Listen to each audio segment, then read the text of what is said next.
بسم اللہ الرحمن الرحیم اِنَّا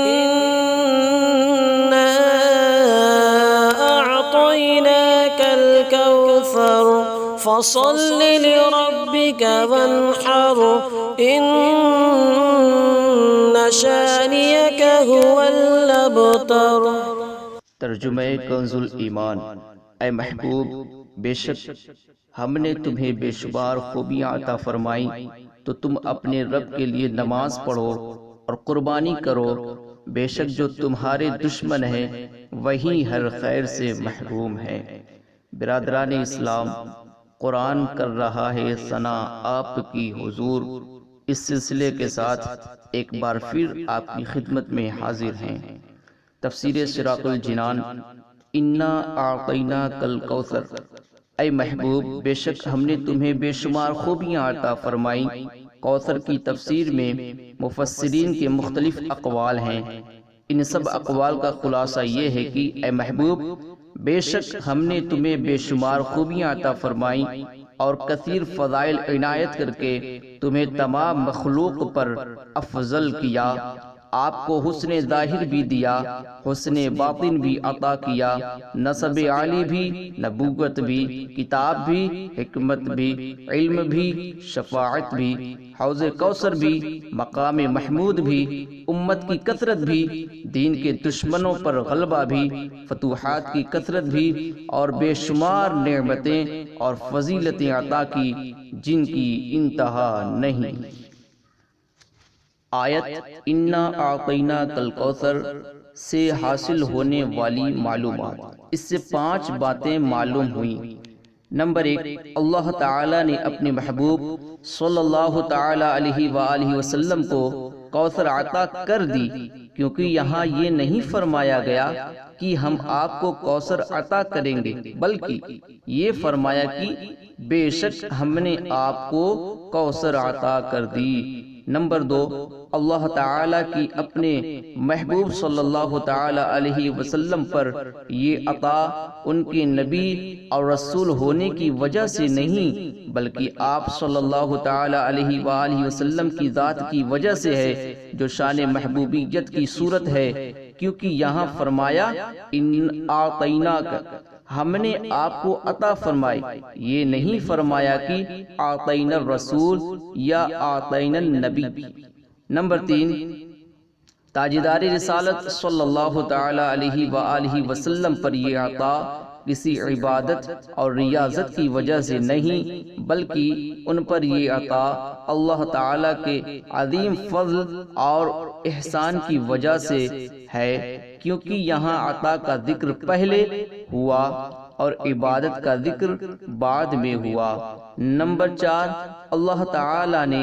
آپ کو کوثر کا مالک بنا دیا، تو آپ صلی اللہ تعالی علیہ وآلہ وسلم جسے چاہیں جو چاہیں عطا کر سکتے ہیں۔ نمبر 5، سید المرسلین صلی اللہ تعالی علیہ وآلہ وسلم کی مدحت خود رب تعالی فرماتا ہے۔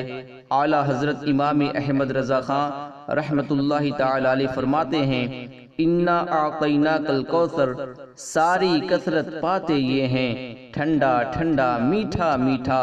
پیتے ہم ہیں، پلاتے یہ ہیں، اور فرماتے ہیں اے رضا خود صاحب قرآن ہے مداح حضور،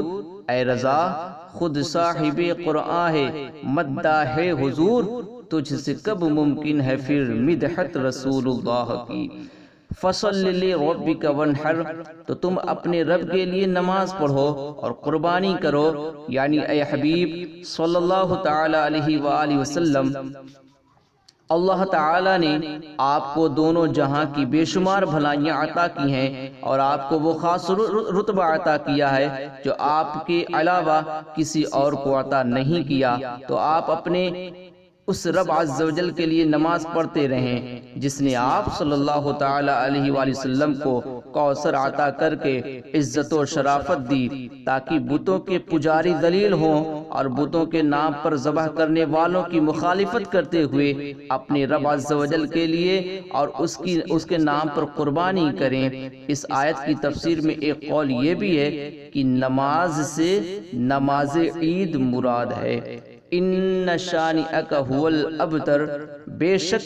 جو تمہارے دشمن ہے وہی ہر خیر سے محروم ہے۔ شان نزول، جب سید المرسلین صلی اللہ تعالی علیہ وآلہ وسلم کے فرزند حضرت قاسم رضی اللہ تعالی عنہ کا وصال ہوا تو کفار نے آپ کو ابتر یعنی نسل ختم ہونے والا کہا اور یہ کہا کہ اب ان کی نسل نہیں رہی، ان کے بعد اب ان کا ذکر بھی نہ رہے گا اور یہ سب چرچا ختم ہو جائے گا۔ اس پر یہ سورہ کریمہ نازل ہوئی اور اللہ تعالیٰ نے ان کفار کا بالغ رد فرمایا اور اس آیت میں ارشاد فرمایا، اے حبیب صلی اللہ تعالی علیہ وآلہ وسلم، بے شک تمہارے دشمن ہی ہر بھلائی سے محروم ہے، نہ کہ آپ، کیونکہ آپ کا سلسلہ قیامت تک جاری رہے گا،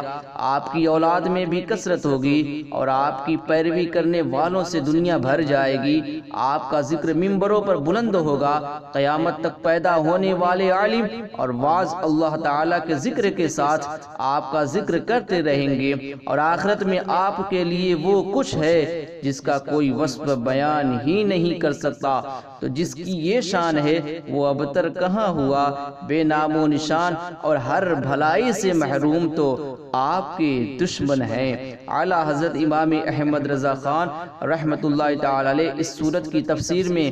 بیان کرتے ہوئے فرماتے ہیں، عاص بن وائل شقی نے جب صاحبزادہ رسول صلی اللہ تعالی علیہ وسلم کے انتقال پرملال پر حضور کو ابتر یعنی نسل بریدہ کہا، حق جل وعلا نے فرمایا، انا اعطیناک الکوثر، بے شک ہم نے تمہیں خیر کثیر عطا فرمائی کہ اولاد سے نام چلنے کو تمہاری رفعت ذکر سے کیا نسبت؟ کروڑوں صاحب اولاد گزرے جن کا نام اب تک کوئی نہیں جانتا، کروڑوں صاحب اولاد گزرے